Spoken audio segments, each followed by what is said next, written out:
નમસ્કાર મિત્રો, સ્વાગત છે અમારા યુટ્યુબ ચેનલ ઓલેજ હેપીમાં. મિત્રો, ગુજરાતનો ઇતિહાસ પાર્ટ નંબર 15. મિત્રો, 325 સુધીના પ્રશ્નો જોયા હતા. આ જે પ્રશ્નો આગળના પ્રશ્નો જે લીધા છે એ ગુજરાત ગવર્મેન્ટની અલગ અલગ પરીક્ષાઓમાં પૂછાયેલા પ્રશ્નો છે, જે ગુજરાતની ઇતિહાસના લગતા પ્રશ્નો છે. એટલે મિત્રો, વિડીયો અંત સુધી જોજો. ઇમ્પોર્ટન્ટ ક્વેશ્ચન છે, અલગ અલગ પરીક્ષાઓમાં પૂછાયેલા છે. 326 નંબરનો ક્વેશ્ચન: કોણે દાંડી કૂચને મહાભિનિષ્ક્રમણ સાથે સરખાવી છે? તો મહાદેવભાઈ દેસાઈએ. ગુજરાત રાજ્યના પ્રથમ રાજ્યપાલ કોણ હતા? શ્રી મહેંદી નવાઝચંદ. ગુજરાતની શાળાઓમાં મધ્યાહન ભોજન યોજના કયા મુખ્યમંત્રીશ્રીએ દાખલ કરી હતી? માધવસિંહ સોલંકી. જ્યોતિપુંજ પુસ્તકના લેખક કોણ છે? નરેન્દ્ર મોદી.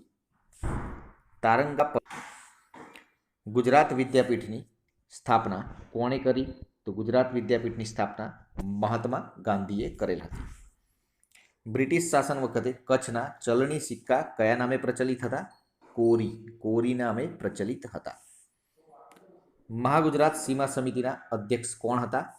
પુરુષોત્તમ દાસ. સિદ્ધરાજ જયસિંહ પછી ગુજરાતની ગાદી કયા રાજાના હાથમાં આવી? તો કુમારપાળ. આગળનો ક્વેશ્ચન: ગુજરાતના પ્રથમ મહિલા મુખ્યમંત્રીનું નામ શું છે? શ્રીમતી આનંદીબેન પટેલ. પારસીઓ ગુજરાતના કયા બંદરે ઉતર્યા હતા? સંજાણ. ભારતમાં કુલ 562 દેશી રાજ્યોમાં ગુજરાતના કેટલા રાજ્યો હતા? 366. યાદ રાખજો, ભારતના કુલ 562 દેશી રાજ્યોમાંથી ગુજરાતના 366 દેશી રાજ્યો હતા. આ પ્રશ્ન પરીક્ષામાં પૂછાયેલો છે. ગાંધીજી દક્ષિણ આફ્રિકાથી પરત આવ્યા તે વર્ષ કયું હતું? ઈસવીસન 1915. ગિરનાર તળેટીમાં અશોક સિવાય બીજા કયા શાસકોએ શિલાલેખ કોતરાવેલા છે? તો રુદ્રદામા અને સ્કંદગુપ્ત. ધોળાવીરા કયા જિલ્લામાં આવેલ છે? કચ્છ જિલ્લામાં આવેલ છે. ગુજરાત વિદ્યાપીઠનો મંત્ર શું છે? સા વિદ્યા યા વિમુક્તિ. મિત્રો, આની પીડીએફ જો તમે લેવા માંગતા હોય તો ડિસ્ક્રિપ્શનમાં ટેલિગ્રામ ચેનલની લિંક આપેલી છે, તેમાં જોડાઈ જજો. કાલ સવારે તમને આની પીડીએફ મળી જશે. આગળના પ્રશ્નો જોઈએ. કયો રાજવી ગુજરાતનો અશોક કહેવાય છે? કુમારપાળ. મહાત્મા ગાંધીએ ગુજરાતની લડાઈને ધર્મયુદ્ધ નામ આપ્યું હતું? તો મહાત્મા ગાંધીજીએ ગુજરાતની કઈ લડાઈને ધર્મયુદ્ધ નામ આપ્યું હતું? અમદાવાદ મિલ સત્યાગ્રહ. મહંમદ ગજની સોમનાથ મંદિર પર ચડી આવ્યો ત્યારે ગુજરાતમાં કયા રાજાનું શાસન હતું? ભીમદેવ પ્રથમ. લોથલની શોધ કોણે કરી હતી?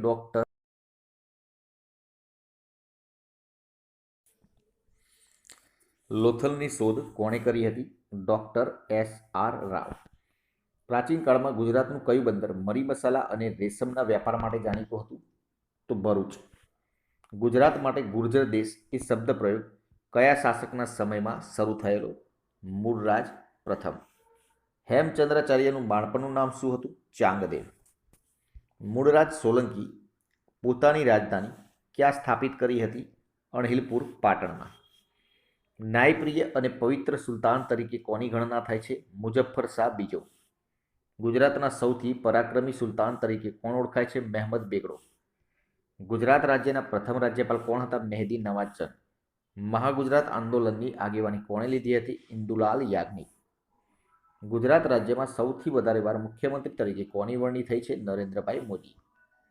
ભારતમાં કટોકટી જાહેર થઈ ત્યારે ગુજરાતના મુખ્યમંત્રી કોણ હતા? શ્રી બાબુભાઈ પટેલ. તો જ્યારે ભારતમાં કટોકટી જાહેર કરવામાં આવી ત્યારે ગુજરાતના મુખ્યમંત્રી શ્રી બાબુભાઈ પટેલ હતા. વડોદરા સ્ટેટનું મુંબઈ રાજ્યમાં વિલીનીકરણ થયું તે સમયે વડોદરા સ્ટેટના વડા કોણ હતા? સર પ્રતાપસિંહ. કયા રાજ્યપાલ શ્રીના સમયમાં 2 વાર રાષ્ટ્રપતિ શાસન લાદવામાં આવ્યું હતું? તો માનનીય શ્રી કે વિશ્વનાથનના સમયમાં. નવનિર્માણ આંદોલન કયા હેતુ માટે થયું હતું? મોંઘવારી હટાવવા માટે થયું હતું. યાદ રાખજો મિત્રો, નવનિર્માણ આંદોલન મોંઘવારી હટાવવા માટે થયું હતું. ગાંધીનગરને ગુજરાતના પાટનગર તરીકે વિકસાવવાના કામની શરૂઆત કયા મુખ્યમંત્રી શ્રીના સમય દરમિયાન થયું? શ્રી હિતેન્દ્રભાઈ દેસાઈ. ગુજરાત રાજ્યની સ્થાપના પછી સર્વપ્રથમ વિધાનસભા અધ્યક્ષ પદે કયા મહાનુભાવ હતા? શ્રી કલ્યાણજી મહેતા. ઘોડીઓ પર કોઈના નામ સરનામા હોતા નથી. આ વાક્ય મહાગુજરાત આંદોલન વખતે કોણે ઉચ્ચાર્યું હતું? ઠાકોરભાઈ દેસાઈએ. ગુજરાતની પંચામૃત યોજનાઓની 5 વ્યક્તિ એટલે જલશક્તિ, ઉર્જા શક્તિ, જ્ઞાન શક્તિ, કૃષિ શક્તિ અને રક્ષા શક્તિ. આ 5 શક્તિઓ એટલે કે 5 વ્યક્તિ. ઈસવીસન 1870માં અમદાવાદમાં સ્વદેશી ઉદ્યોગ વર્ધક મંડળની સ્થાપના કોણે કરી હતી? અંબાલાલ સાકરલાલ દેસાઈ. ધોળાવીરામાંથી પ્રાપ્ત થયેલ સીલ શેના બનેલા છે? પકવેલી માટીના.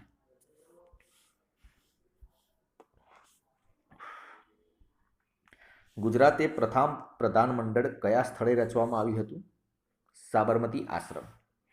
મહારાષ્ટ્રથી અલગ થયા પછી ગુજરાતની પ્રથમ વિધાનસભા ક્યાં બેસતી હતી? સિવિલ હોસ્પિટલ અમદાવાદ ખાતે.